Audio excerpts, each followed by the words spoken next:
नमस्कार। बधिरों के लिए खबरों के इस विशेष बुलेटिन में आपका स्वागत है। इस बुलेटिन में अब तक की ताज़ा और अहम खबरों के साथ मैं हूं रुबिका लियाकत और खबरों को पेश करेंगी मेरी सहयोगी रजनी कालरा। यूपी के कुशीनगर में आज पीएम मोदी ने बीजेपी की परिवर्तन रैली को संबोधित किया। रैली के दौरान पीएम ने नोटबंदी के फैसले का विरोध कर रहे लोगों पर हमला बोला। पीएम ने कहा कि सरकार काले धन और भ्रष्टाचार के सारे रास्ते बंद करने में लग गई है और कुछ लोग भारत बंद करने में लगे हुए हैं। पीएम ने लोगों को 70 वर्षों तक की लूट का पैसा निकालकर गरीबों के लिए बिजली और दवाई लाने का भरोसा दिया।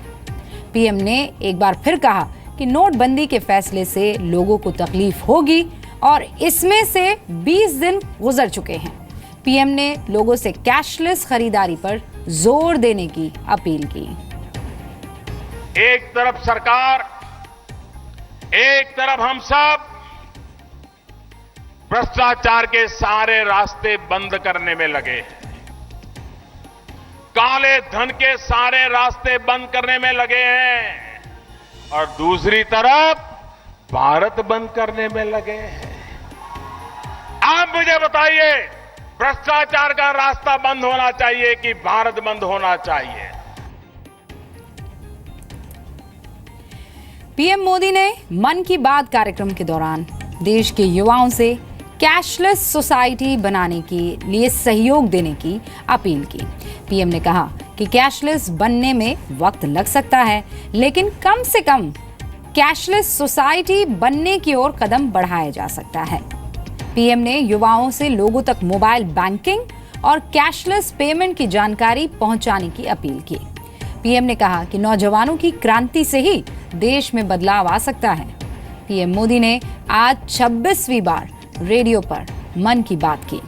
नोटबंदी के अलावा जवानों के साथ दिवाली मनाकर उनका हौसला बढ़ाने का भी उन्होंने जिक्र किया।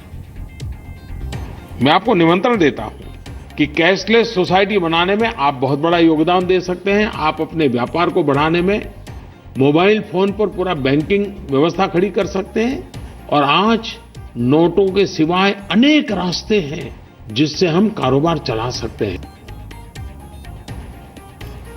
पीएम ने एक बार फिर नोटबंदी के फैसले को गरीबों की मदद के लिए उठाया गया कदम बताया। नोटबंदी की वजह से लोगों को हो रही कठिनाइयों का भी उन्होंने जिक्र किया। 50 दिन के अंदर परेशानियों में कमी आने का भरोसा भी दिया। पीएम ने साफ किया कि 70 साल की बीमारी से देश को मुक्ति दिलाना आसान नहीं है। पीएम ने नोटबंदी के फैसले को सफल बनाने के लिए तकलीफों के बावजूद लोगों की तरफ से मिल रहे सहयोग की भी तारीफ की। पीएम ने बैंक और पोस्ट ऑफिस के कर्मचारियों की मेहनत को भी सराहा। पीएम ने विश्वास जताया कि 125 करोड़ देशवासी कठिनाइयों का सामना करके भी सफलता को हासिल करेंगे। पीएम ने कुछ लोगों पर काला धन निपटाने के लिए गरीबों का इस्तेमाल करने का आरोप लगाया और ऐसे लोगों को गरीबों की जिंदगी से ना खेलने की चेतावनी दी। पीएम मोदी ने मन की बात कार्यक्रम के दौरान गुजरात के सूरत में चाय पर चर्चा के साथ हुई शादी की भी तारीफ की। पीएम ने कहा कि 17 नवंबर को सूरत में एक बेटी ने अपने शादी में पहुंचे मेहमानों को सिर्फ चाय पिलाई। बारात में पहुंचे लोगों ने भी सम्मान के साथ इस पहल में सहयोग किया। पीएम ने नोटबंदी की वजह से हो रही परेशानी के बीच कम खर्च में शादी के लिए भारत को सराहा है और इस शादी को सराहा है। शादी के जरिए भ्रष्टाचार और काले धन के खिलाफ चल रही लड़ाई में योगदान को दूसरों के लिए प्रेरणा बताया। पीएम ने दक्षा और भरत को आशीर्वाद भी दिया। जी न्यूज ने भी सूरत में महज 500 रुपए में हुई इस शादी की खबर पूरे देश को दिखाई थी। नोटबंदी के दौर में सादगी भरी ये शादी हो सकती है, ऐसा बताया था। सूरत के रहने वाले भरत और दक्षा की इस पहल को जी न्यूज ने अपने शो डीएनए में दिखाया। नोटबंदी के खिलाफ कल होने वाले आंदोलन से पहले विपक्ष की एकता में फूट पड़ गई है। जेडीयू ने साफ कर दिया है कि वो नोटबंदी के खिलाफ मनाए जा रहे आक्रोश दिवस में शामिल नहीं होंगे। बिहार के मुख्यमंत्री नीतीश कुमार ने पार्टी के सांसदों से सलाह के बाद महागठबंधन में शामिल आरजेडी और कांग्रेस को फैसले की जानकारी दे दी। इससे पहले भी नीतीश कुमार नोटबंदी के फैसले का समर्थन कर चुके हैं। जेडीयू ही नहीं, पश्चिम बंगाल में भी आंदोलन को लेकर टीएमसी और लेफ्ट पार्टियों में मतभेद सामने आ रहे हैं। लेफ्ट पार्टियों ने कल बंद का ऐलान किया है, लेकिन ममता सरकार बंद के खिलाफ है। 30 नवंबर को ममता बनर्जी नोटबंदी के फैसले के विरोध में पटना धरना देंगी, लेकिन जेडीयू और आरजेडी ने उनके कार्यक्रम से दूर रहने की बात कही है। पंजाब के पटियाला में नाभा जेल से फरार हुए 6 कैदियों की सरगर्मी से तलाश की जा रही है। मामले को गंभीरता से लेते हुए डिप्टी सीएम सुखबीर सिंह बादल ने डीजी जेल को सस्पेंड कर दिया है। नाभा जेल के अधीक्षक और उप अधीक्षक को बर्खास्त कर दिया गया है। जेल से फरार कैदियों को पकड़ने के लिए स्पेशल टास्क फोर्स का गठन किया गया है। डिप्टी सीएम ने जल्द ही कैदियों को दोबारा पकड़ने की उम्मीद जताई है। आज सुबह बेहद सुरक्षित माने जाने वाले नाभा जेल में 10 बंदूकधारियों ने हमला किया और खालिस्तान लिबरेशन फोर्स के आतंकी हरमिंदर सिंह मिंटू के साथ 6 कैदी फरार हो गए। केंद्र सरकार से पंजाब सरकार से पूरे मामले की रिपोर्ट तलब की है। ਅਸੀਂ कोई फिक्र ना करो, मगर लगे हैं पुलिस एक जगह ते थोड़ा एनकाउंटर भी होया, वी विल कैच देम। कोई कहना investigation home secretary will give me a report on wherever lapses took place and whoever जो भी रिस्पांसिबल होगा ਉਹਨੂੰ स्ट्रिक्ट एक्शन लिया जाऊगा। जो जेल सुपरिटेंडेंट डिप्टी सीएम ने ਉਹਨੂੰ नौकरी तो कर देता है, इज डिसमिस्ड। जो डीजी है, जो डायरेक्टर जेल्स दा हेड है DG, he has been suspended. रक्षा मंत्री मनोहर पर्रिकर ने जम्मू कश्मीर में अंतर्राष्ट्रीय सीमा और एलओसी पर लगातार सीज फायर तोड़े जाने को लेकर पाकिस्तान पर निशाना साधा है। मनोहर पर्रिकर ने साफ किया है कि भारत युद्ध नहीं चाहता, लेकिन उकसाने पर दुश्मन की आंखें निकालकर उसके हाथ में डाल देंगे और हमारे पास इतनी ताकत है। गोवा के एल्डोना में एक रैली में बोलते हुए रक्षा मंत्री ने यह दावा किया और ये कहा कि गोवा के लोग दुनिया को बता सकते हैं कि उन्होंने केंद्र में एक ऐसे शख्स को भेजा जिसने दुश्मन के गाल पर करारा तमाचा मारा। पाकिस्तान को नया आर्मी चीफ मिल गया है। लेफ्टिनेंट जनरल कमर जावेद बाजवा को नया सेना प्रमुख चुना गया है। वो 29 नवंबर को रिटायर हो रहे जनरल राहिल शरीफ की जगह लेंगे।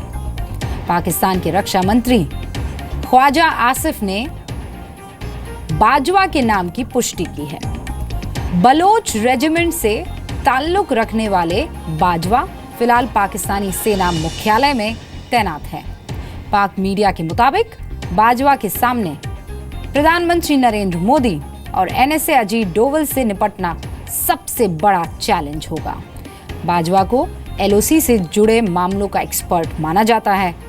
बाजवा कांगो में संयुक्त राष्ट्र के मिशन में भारत के पूर्व सेना प्रमुख जनरल बिक्रम सिंह के अंडर काम कर चुके हैं। फारूक अब्दुल्ला पाक अधिकृत कश्मीर पर दिए गए विवादित बयान पर कायम है। फारूक अब्दुल्ला ने आज फिर कहा कि बातचीत के जरिए पीओके को वापस नहीं लिया जा सकता और सिर्फ युद्ध ही इसका विकल्प है और फिलहाल दोनों देश युद्ध नहीं कर सकते। कश्मीर के किश्तवाड़ में बोलते हुए फारूक अब्दुल्ला ने पीओके पर भारत के दावे पर सवाल उठाते हुए कहा था कि ये भारत की बपौती नहीं है। फारूक ने यह भी कहा कि भारत में वो ताकत नहीं है कि वो पीओके को वापस ले सके। फारूक के बयान पर देश भर में कड़ा विरोध हुआ। कई जगह फारूक के खिलाफ प्रदर्शन भी किए गए। जम्मू कश्मीर में बर्फबारी की वजह से गुरेज, राजदान टॉप, अमरनाथ, पीर पंचाल और एलओसी से सटे इलाके सफेद चादर में ढक गए हैं। गुरेज घाटी के राजदान टॉप में मौसम की पहली बर्फबारी हुई। उसके बाद हर ओर सिर्फ बर्फ ही बर्फ नजर आ रही है। ऊंचे इलाकों से चल रही बर्फीली हवाओं ने मैदानी इलाकों में भी ठिठुरन बढ़ा दी है। मौसम विभाग ने अगले 24 घंटों में कश्मीर की ऊंची पहाड़ियों में भारी बर्फबारी की भविष्यवाणी की है, जबकि मैदानी इलाकों में बारिश का अनुमान है। क्रांतिकारी नेता फिडेल कास्ट्रो, उनकी मौत से जहां क्यूबा शोक में डूबा है, दुनिया भर में उनको श्रद्धांजलि दी जा रही है, वहीं अमेरिका के मियामी में लोगों ने सड़कों पर उतरकर उनके निधन का जश्न मनाया। जश्न मनाने वालों में ज्यादातर वो लोग शामिल थे जिन्हें क्यूबा की कम्युनिस्ट सरकार ने देश से बाहर निकाल दिया था। लोगों ने सड़कों पर गाड़ियों के हॉर्न बजाकर, ड्रम बजाकर, डांस करके अपनी खुशी का इजहार किया। क्यूबा से निकाले गए करीब 20 लाख लोग अमेरिका में रहते हैं और इनमें से करीब 70% लोग मियामी और आसपास के इलाकों में बसे हुए हैं। मोहाली टेस्ट में भारत का स्कोर 200 के पार पहुंच चुका है। पहली पारी में भारत के 6 विकेट गिर चुके हैं। विराट कोहली 62 रन बनाकर स्टॉक्स का शिकार बने। आर अश्विन के साथ रविंद्र जडेजा क्रीज पर मौजूद हैं। भारत की ओर से पुजारा ने भी हाफ सेंचुरी बनाई और 51 रन की पारी खेली। 8 साल बाद टेस्ट खेल रहे पार्थिव पटेल 8 रन से हाफ सेंचुरी चूक गए। 42 रन बनाकर वो आउट हुए। इंग्लैंड की ओर से राशिद सबसे कामयाब गेंदबाज रहे। राशिद ने 3 विकेट हासिल किए। इंग्लैंड ने पहली पारी में 283 रन बनाए हैं।